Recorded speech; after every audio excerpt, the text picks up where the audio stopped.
Okay, we have a no cooling call. This is a house we have not been to before, and we always inquire about the lead and where it comes from, and this particular customer has seen our YouTube videos and has called us based from that. That's quite a handful of those so far, so we're happy to hear that. Let's go try to get them some AC. All right, so what he's had is an intermittent problem. Sometimes it works and sometimes it doesn't. And when it doesn't work, the indoor comes on and the outdoor does not. And I don't know what has done that. It looks like this contactor has heated up.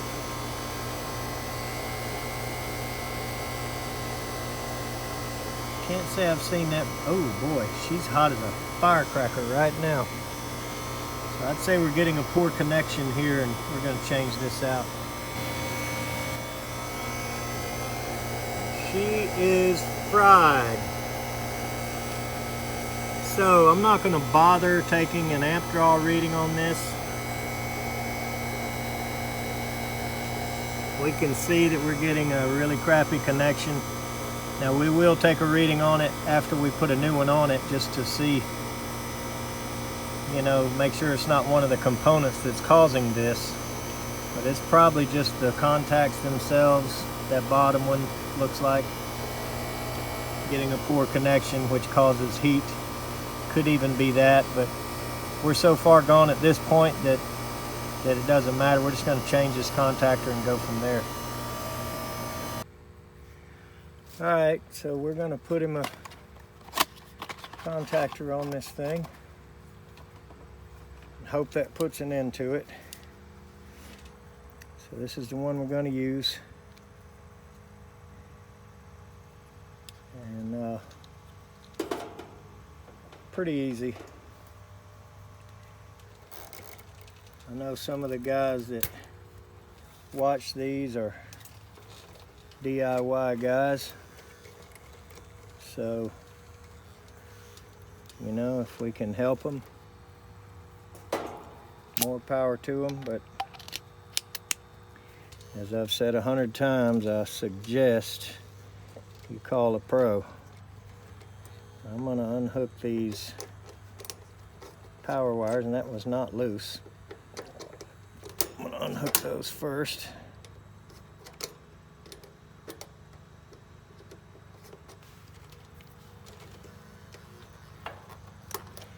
Tell you what, Goodman doesn't make them real easy to work on. They just cram everything, and the wires all are like spaghetti running across each other.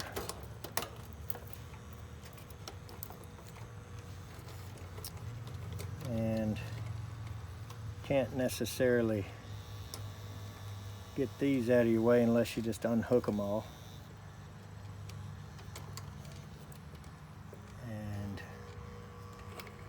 Which that's not the end of the world.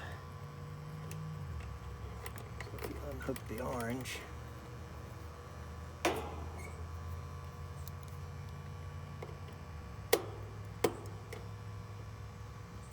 tell you, when they're that frozen on the board, I'll just tell you it's a smart thing not to risk jerking on it. They're so frozen on there.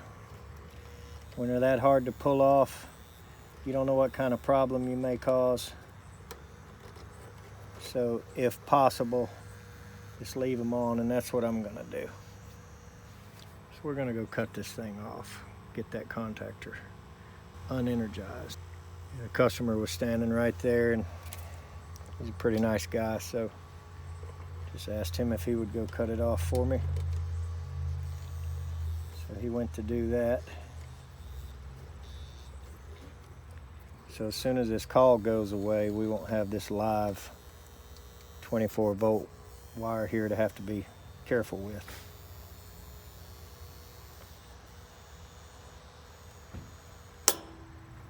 Okay, you heard the contactor click, so it went off.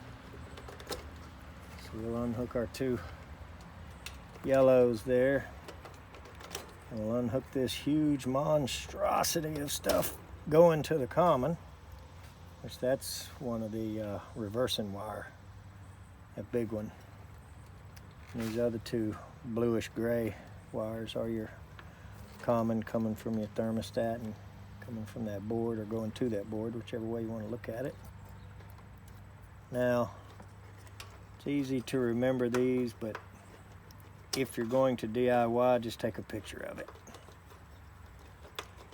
Of us that have changed a few of these, or a few hundred, whatever the case may be, we're going to remember that the reds are on the right and the commons are on the left. Okay, and there may be something on the bottom of that contactor. I'm going to assume there is.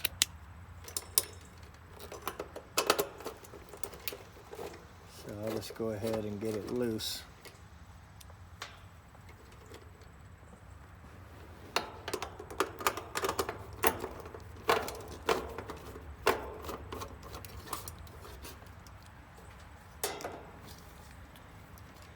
And we'll see these that are on the bottom. And they are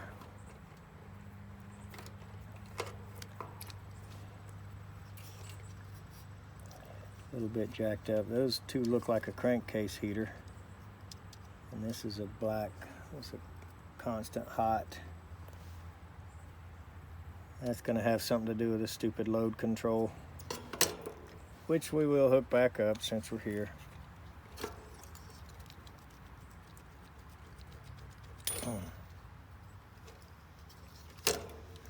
So we'll just stick those back on one at a time.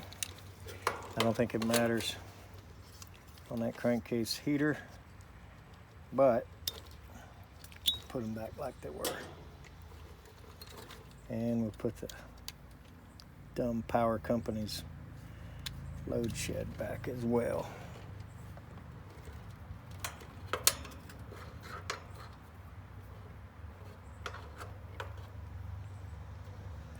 There's the other half of their load shed.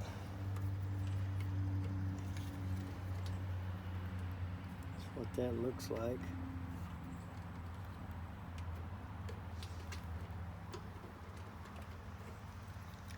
Had to have been on the bottom of the other side. Let's see what else it would be doing. Boy, it sure is loose, I'll tell you that.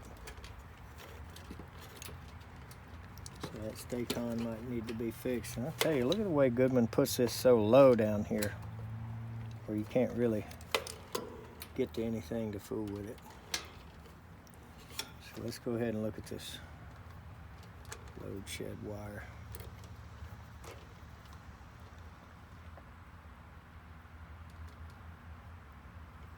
Yeah, so you can see the stay-con needs to be tightened up. Sometimes they break and sometimes they don't. Looks like that one's tightening.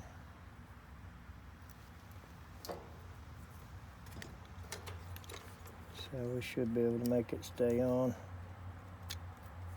Yep. All right, so let's go ahead and mount it back first.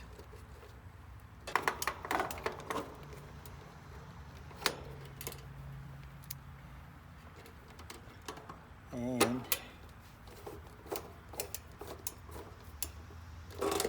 we'll hook everything back up. Take a quick look at this one. Oh man, you can, surprised it ever worked at all again. Look at that.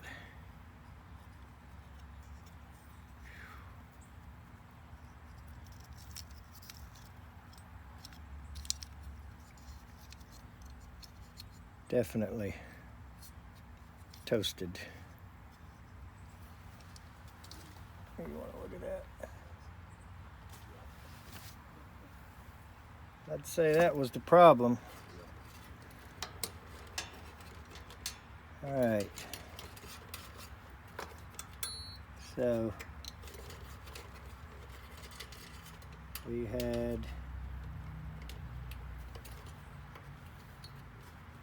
a couple of reds on that side.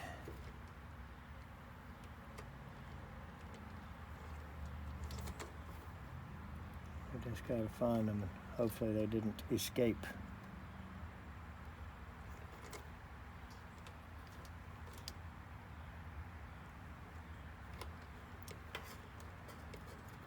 There's the two that came off this high voltage side. This was the other red, so it was not that other half of the load shed. We were actually right with it in the first place. It goes on the bottom.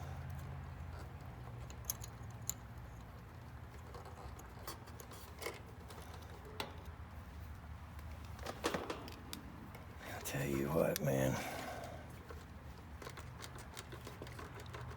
Every time somebody tries to defend Goodman,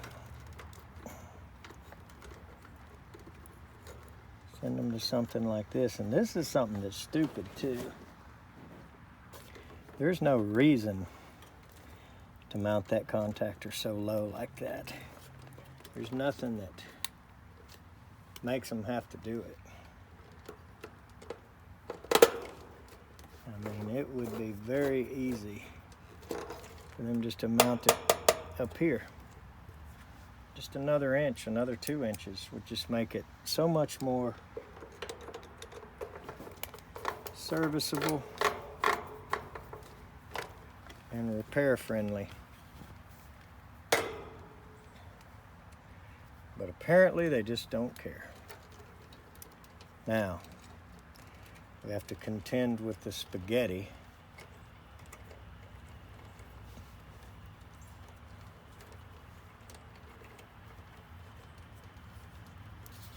And somebody with at least part of a brain worked on it.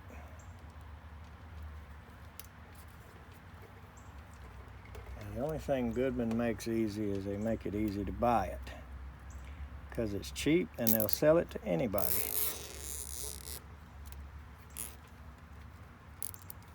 Did I mention that I'm not a Goodman fan?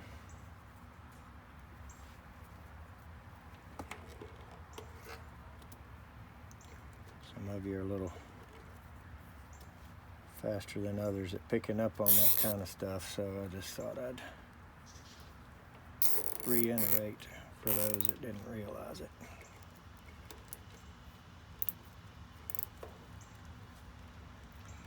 But I'll be nice and not tell you how I really feel.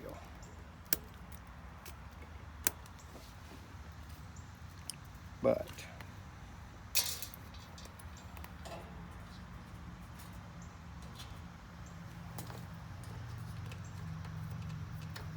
it's load control stuff. I don't have a lot of sympathy for it. I don't think it should be here. And I certainly don't think they should put it in through here where this can cut their wire. I mean, because, you know, it's not the power company that gets called out here. And it's not the power company that pays the service call for them doing something stupid and sloppy. Did I mention that I don't like load controls?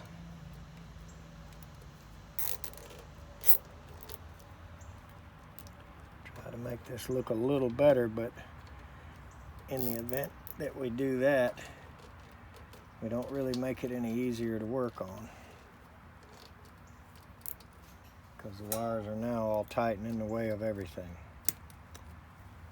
So let's hope we didn't wire anything wrong, because I'm not going to be able to see what it is if we did. All right, I heard the reversing valve click when he went back in there and turned it on. Now I'm going to say we got a 10-minute delay for this load control. That's probably the main reason I don't like them, is we have to sit and wait for them.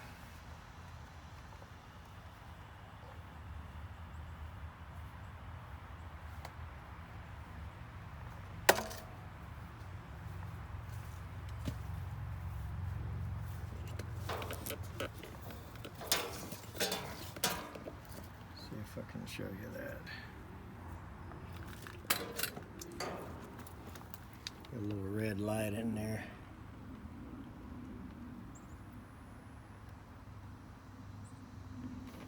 So in about 10 minutes that light will turn green. She'll fire up.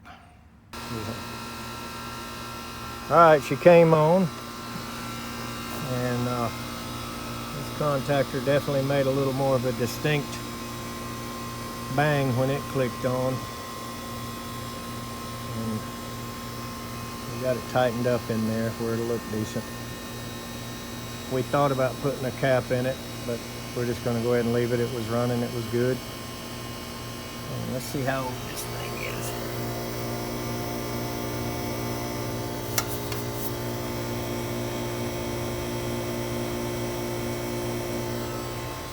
So, not bad for a Goodman. She's running.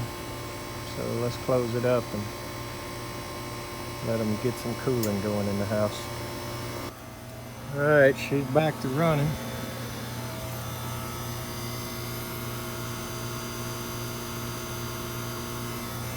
You see the little green light in the load shed now. So, let's make sure we're getting cool air inside. Okay, that was a simple repair, and as I mentioned turning in, this was a customer that we actually gained purely from the YouTube channel, and he was kind of a retired electrical construction type guy, and he you know, was just interested, and I think something that he was watching one time kind of got him started, and he ran across our channel. Now another thing, Steve, if you're watching, he is also a Steve Lav fan. He is also a subscriber to Steve Lav, and he watches his videos. And I tell you what, we stood there after the repair was done and talked a few minutes, and that guy has seen quite a few of all of our videos. I mean, he would be able to pass a quiz on it. He mentioned 2 or 3 of his favorites and the ones he liked, and you know, a couple of the particular traits that he liked about a few of them. And he really likes Steve Lav too. And I tell you what, I've always thought a lot of Steve, and he's been a channel that I definitely support, and that I've, you know, watched an awful lot in the beginning. And now, you know, of course, the handful of people that I watch, I don't miss any of theirs. So any video Steve puts up, I always see it. So if you happen to be watching this, Steve, that guy there, he was one of your subscribers too. So we got several more calls today, and if we can get any good footage, we will. So thanks for watching. I'll see you on the next one.